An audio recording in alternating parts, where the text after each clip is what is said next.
Good morning, everyone. It's December the 10th, 2024.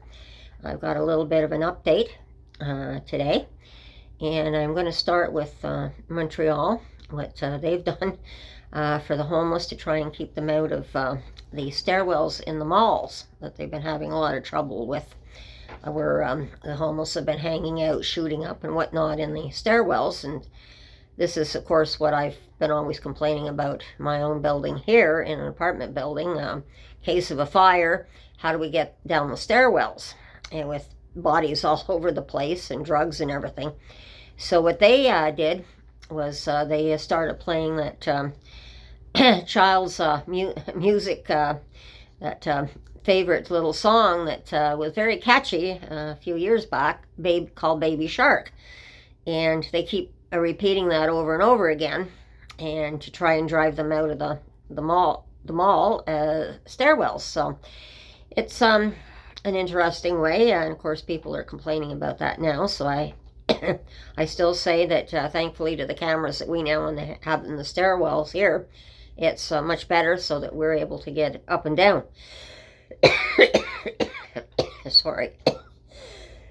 I think I got a touch of a cold coming. But the second thing I want to talk about was the when I was talking about the heart hubs, and this is after the injection sites are replaced there next year, about the kind of support services that they wanted to put in for the homeless. Instead, I'm sorry about that. I'm really having a little problem this morning here again. Definitely the weather change. And of course the community are complaining about that again. And they're complaining that they're losing their cultures and their way of life over the last few decades. And they're also complaining, of course, about the rise in crime over the decades. And they're also concerned over the medical services provided. And the community believes this is the wrong location for these services. And again, we see this over and over again, even with the tents going up, and my goodness, and the sprung structures I've been talking about for certain, and trying to combat this problem here, that nobody wants this in their backyard.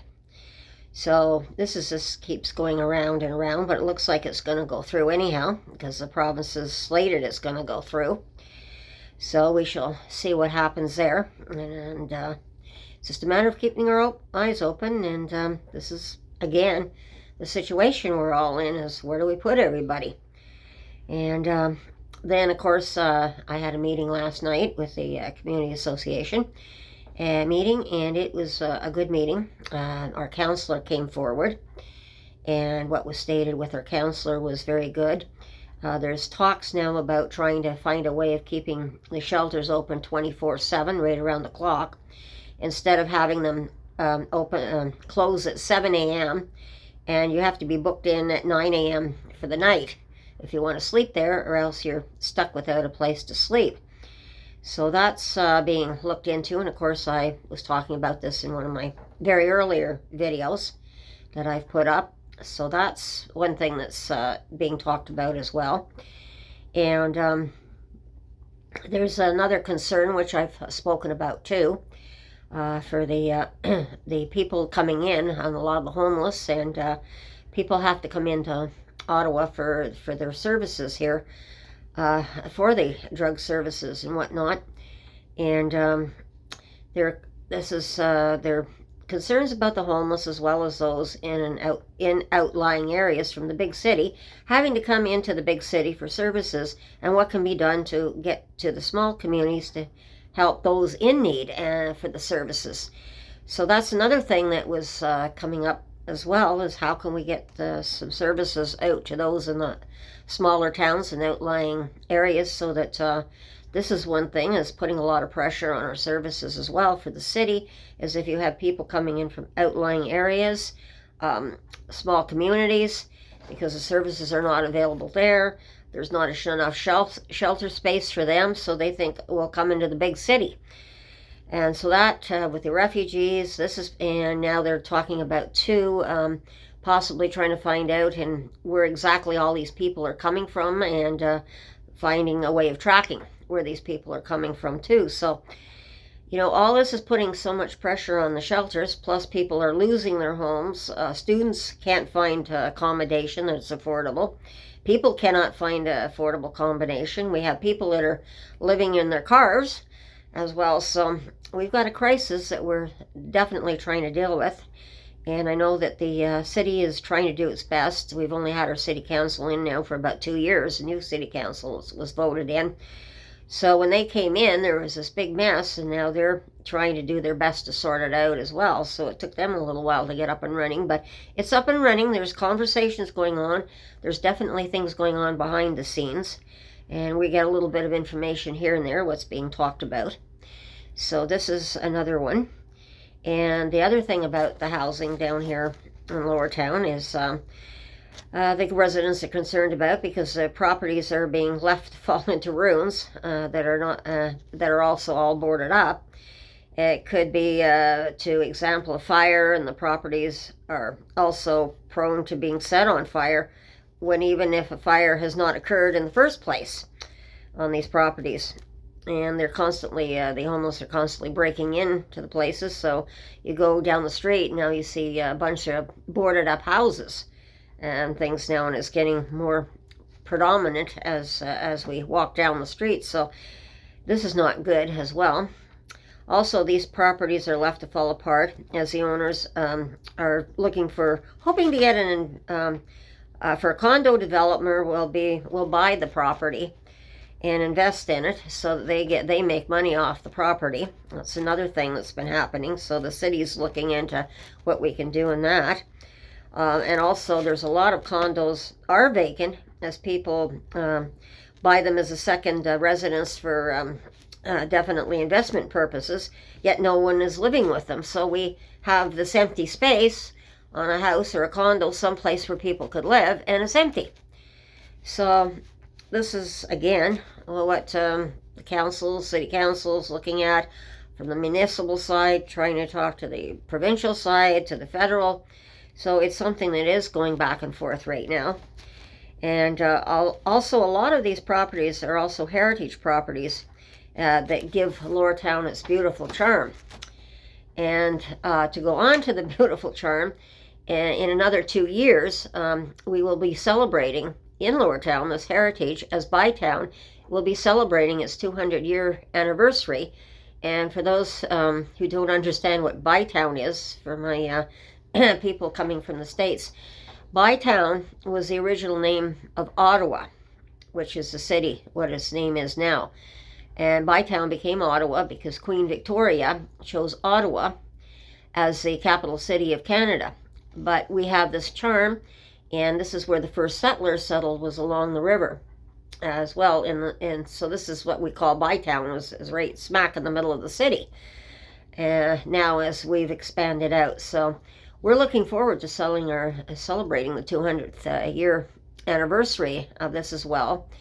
And to add to the charm, we've had, since the pandemic, we've had several movies coming up from the States have used our heritage buildings as a background for movies that they're making. So that industry, the movie industry, brings in dollars into the city as well.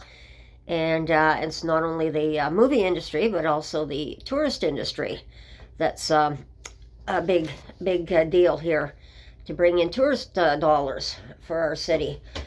And because of this, and the anniversary coming up, and we have big plans for definitely the Byward Market down here, because that's the original market area to the city, and where the city started expanding out from. We've now got, I think it's something like, I heard, $11 million to be utilized to start building up the area. And so we are trying to bring people into the area. We love our people. But the big thing is, now we have vacant stores. We've had that are boarded up. We now have the houses that are being boarded up after the pandemic.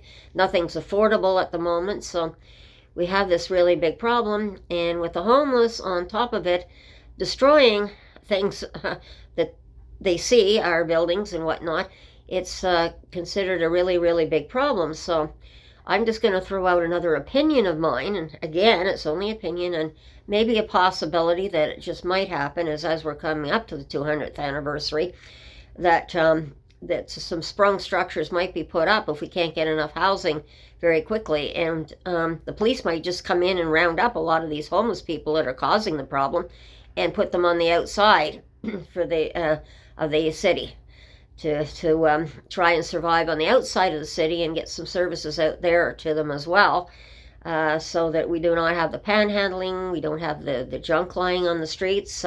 Fortunately, that's being taken care of because we do have block captains now and people that are actually going around and cleaning up the streets, so that's much better.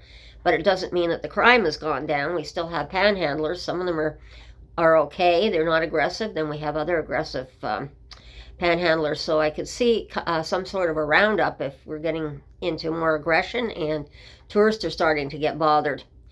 So that was just a simple opinion of mine of what might happen, and it's just a possibility. It doesn't mean it's going to happen, but I'm seeing things that we're barreling towards this 200-year anniversary, and it's going to be quite the celebration when it does happen, because even as a community association, we're planning on things to have nice around here for the 200th anniversary as well, for people to come in and enjoy the market area. And of course, we have things now, and we're having more, since the pandemic, we've been putting on more things, more things like, oh my goodness, we have music festivals, we have a lot of stuff going on where different cultures display their culture, their traditions as well. So, and then we have streets that we want to block off.